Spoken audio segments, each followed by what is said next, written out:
Bienvenue dans cette deuxième section du chakra racine.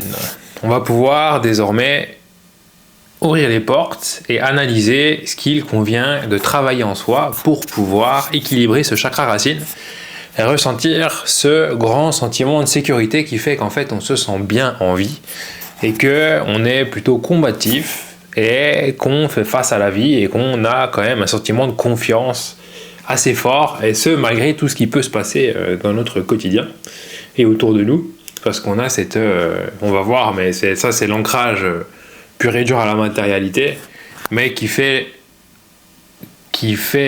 est en lien avec l'aspect un peu plus spirituel, qui fait que ce sentiment de sécurité est accentué par notre connexion au ciel et à ce qui nous dépasse.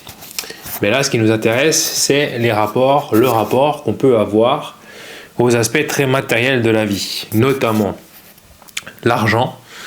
Donc la question à se poser, et ces questions, vous allez pouvoir les emmener avec vous tout au long de la semaine. C'est des thèmes qui sont des thèmes même bien après, hein. C'est des thèmes d'introspection, c'est des ouvertures de portes, on pourrait dire.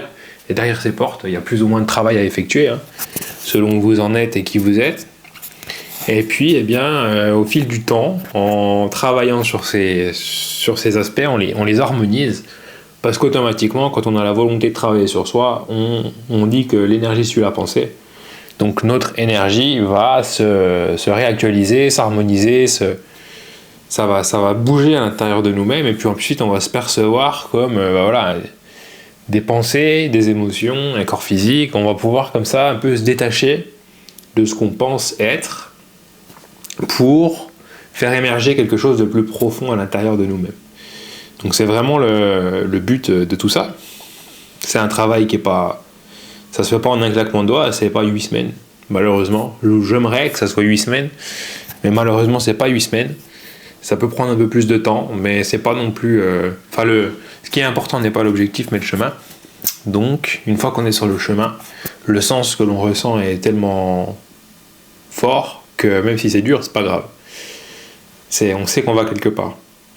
Donc la première question, pour le premier thème à travailler par rapport à ce chakra racine, ça sera: quel est mon rapport à l'argent ? Alors qu'est-ce que ça signifie avoir beaucoup d'argent pour moi ? Comment sont les gens qui ont beaucoup d'argent ? Est-ce que moi j'en ai beaucoup ? Est-ce que ça peut poser un problème ? Est-ce que ça pose pas de problème ? Ceux qui n'ont pas d'argent, pourquoi est-ce qu'ils n'ont pas d'argent ? Si j'ai pas d'argent, qu'est-ce qui fait que je peux pas avoir plus ? Et comme ça on va pouvoir cheminer, en fait, on va pouvoir mettre en lumière nos croyances et nos blocages par rapport à l'argent. Donc ça peut être par exemple, j'ai pas fait d'études, je mérite pas d'avoir de l'argent. Et en fait, ça nous paraît évident, mais on peut voir que pas du tout en fait. Et ça va être de libérer certaines choses comme ça. Ou peut-être quand si on se dit, je gagne plus d'argent, je vais devenir un con parce que l'argent ça rend con. Ça peut pas faire partie des croyances qui nous habitent. Et puis ou alors les gens ils sont pauvres parce qu'ils n'ont pas fait d'études. Bon, donc c'est tout un ensemble de croyances, et le but en fait c'est de libérer complètement se décomplexer par rapport à ça, pour pouvoir trouver, être à l'aise quoi, être à l'aise avec ce moyen d'échange qui est quelque chose de mal que quand il est utilisé à mauvais escient. Donc c'est la personne qui fait que ça va pas, que l'argent fait des mauvaises choses plutôt que l'argent en lui-même. Donc voilà, et puis qu'est-ce que vous pensez pouvoir obtenir maximum comme revenu et pourquoi ? Donc comme ça, on va faire tourner ce petit thème dans la tête pendant une semaine, voir un peu qu'est-ce qu'on pense et où on en est par rapport à ça. Et puis ça pourra libérer des portes. Et en fait, le fait de libérer des blocages, et une fois que c'est libéré, on perçoit la vie différemment. Dans la perception qu'on en a, on met en place de nouvelles actions. Il y a des choses qui changent à l'intérieur de nous-mêmes, on n'est plus pareil quoi. Mais ça commence déjà par le dedans, et ce long travail d'introspection permet de libérer des choses qui potentiellement peuvent amener des changements petit à petit, et à terme réactualisent la vie dans quelque chose de plutôt équilibré et épanoui. Donc c'est intéressant, n'est-ce pas ? La deuxième question, c'est quel est mon rapport à l'exercice physique ? Donc on rappelle que le chakra racine est en lien avec le corps physique, et que le corps c'est notre temple, c'est le seul endroit où on sera toujours. et que ce corps, faudrait lui faire honneur. On est dans une société qui, je pense, ne fait pas assez honneur à son corps, non pas pour devenir un bodybuilder que tout le monde regarde, mais simplement pour se sentir bien, physiquement tonique, je dirais, dormir correctement, faire du sport, bien manger, et puis pour avoir une belle énergie, ça passe. C'est presque la base, ouais, et on est bien dans son corps, et on sait que si vous êtes stressé ou anxieux, le sport c'est un des meilleurs anxiolytiques qui existent, quoi. Donc quelqu'un de stressé ou d'anxieux qui ne fait pas de sport, ça n'a presque aucun sens. Ça peut en avoir, parce que le sport c'est dur et on peut se dire c'est pas fait pour moi. Sauf que aimer le sport, ça prend à peu près, je dirais, 3 mois. Pour que vraiment ça soit une habitude et qu'on se dise j'ai besoin de faire du sport, ça va me faire du bien. Voilà, pour plus avoir de courbatures, pour qu'on comprenne un peu plus les exercices, les mouvements, quel que soit le sport qu'on fait, hein, et ça devient vite quelque chose de presque prioritaire dans nos vies. Donc très important le sport. Troisième question, c'est quel est mon rapport à la nature, aux insectes, aux animaux, à la météo, à la pluie. Donc comment est-ce que, s'il pleut, qu'est-ce que je pense ?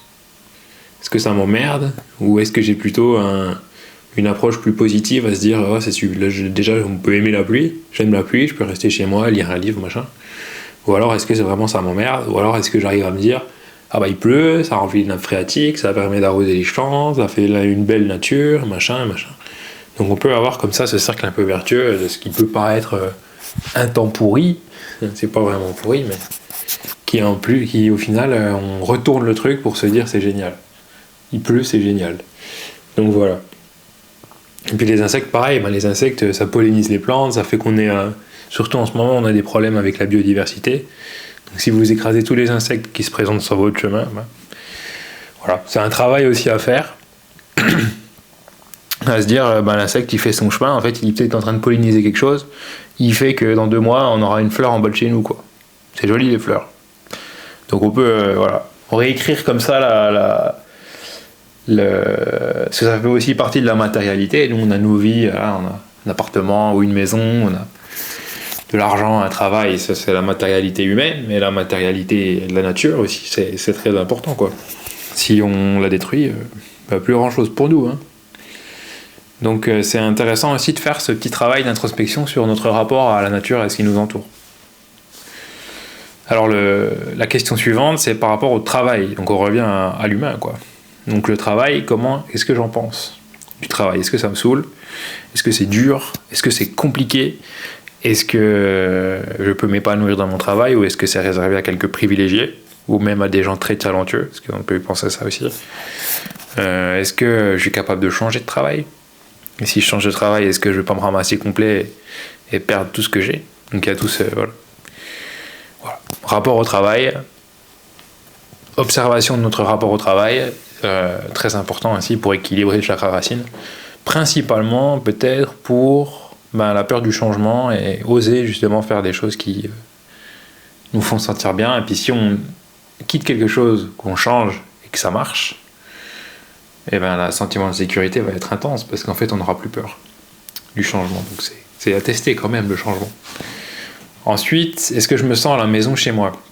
Donc ça c'est aussi un truc que je trouve vachement important, c'est vraiment de faire de son logement un endroit où on se sent bien, un endroit où on a des routines, où on passe du temps avec ses amis, où on crée des moments qu'on apprécie vivre. Et c'est un peu même, je dirais même jusqu'à sacraliser notre logement et y élever l'énergie. Donc on peut faire tout un tas de trucs, vous pouvez cramer du bois de Palo Alto, vous pouvez cramer de la sauge, vous pouvez mettre des pierres, il y a tout un tas de choses à mettre en place pour pouvoir un peu sacraliser et élever votre logement. Et puis il y a tout ce qui a trait autour du logement, l'endroit où vous allez faire vos courses, la relation que vous avez avec les magasins par exemple qui se trouvent autour de chez vous. Je sais pas, si vous avez un petit supermarché, vous avez du lien avec les caissières, vous aimez aller toujours dans la même boulangerie, ou vous avez des amis qui habitent autour, voilà, dans la ville vous vous sentez chez vous. Donc c'est vraiment ça Et parfois on ressent qu'on n'est pas super bien là où on est, on a besoin de bouger, et ça c'est super aussi. Et parfois on grandit quelque part et je sais pas, on n'est pas super à l'aise là où on a grandi. On part pour voyager, ou on fait, voilà, on va faire notre vie quoi. Et un jour on revient et on réalise à quel point là où on a grandi c'est super. Et du coup on peut avoir envie de s'y réinstaller et on a la conscience en fait des choses. Et si on n'était jamais parti, peut-être qu'on serait aigri. Mais là on se dit, putain, c'est vraiment super quoi, là où j'ai habité. Et on en profite encore plus parce qu'on a des points de comparaison qui font qu'on aime retrouver cet espace qu'on connaît si bien. Et voilà, ça fait du bien des fois. Donc voilà pour la maison. Et puis ensuite, est-ce que j'ai peur de manquer ? Et est-ce que j'ai peur du changement ? Ça peut aller ensemble, parce que si on change et qu'on en vient à manquer, ça fait flipper quoi. Ça fait flipper. Si on peut plus, si on a l'équilibre dans notre vie et qu'on a envie de changer mais qu'on n'ose pas, parce qu'on a peur que ça va nous faire perdre notre identité ou ça va nous faire perdre nos biens matériels, c'est très risqué. Donc on peut rester englué dans des situations qui nous desservent. Donc c'est intéressant de questionner sa peur de manquer, la peur du manque, et de mettre en lumière peut-être les origines de cette peur qui peuvent remonter à des traumatismes familiaux. Ça peut remonter. Par exemple, on a pas mal de. Enfin, moi, dans ma famille, il y a des. Ma grand-mère, elle a fait la guerre, et donc le manque, c'est très ancré dans sa tête, quoi. Il y a ce truc de faut faire très attention, quoi. Faut surtout pas manquer, parce que manquer, ça fait mal, quoi. Ça fait très mal. Donc on peut avoir ça, et avec le transgénérationnel, ça se transmet de génération en génération, et c'est des choses qui peuvent être à travailler pour se libérer soi, et puis après, du coup, on peut peut-être libérer les autres en même temps. Donc c'est des questions à se poser. Voilà pour les questions. Je vais faire une deuxième petite vidéo pour la suite, pour les choses à mettre en place pour pouvoir équilibrer ce chakra racine. Donc déjà, les questions, c'est déjà vachement... Ça sera vachement présent dans votre tête pour la semaine. J'espère que vous allez les emmener avec vous. Une fois de plus, c'est ouvrir des portes. Vous n'allez pas atteindre l'illumination en 8 semaines. Ou quoique, on ne sait pas, mais normalement non. Mais ça, par contre, ça ouvre des voies de travail qui sont assez fortes. Et puis, les choses à faire, il y en a beaucoup, donc vous allez pouvoir peut-être prioriser certaines plus que d'autres. Et puis je vous retrouve dans la vidéo suivante pour en parler un petit peu plus. Donc, je vous dis à tout de suite.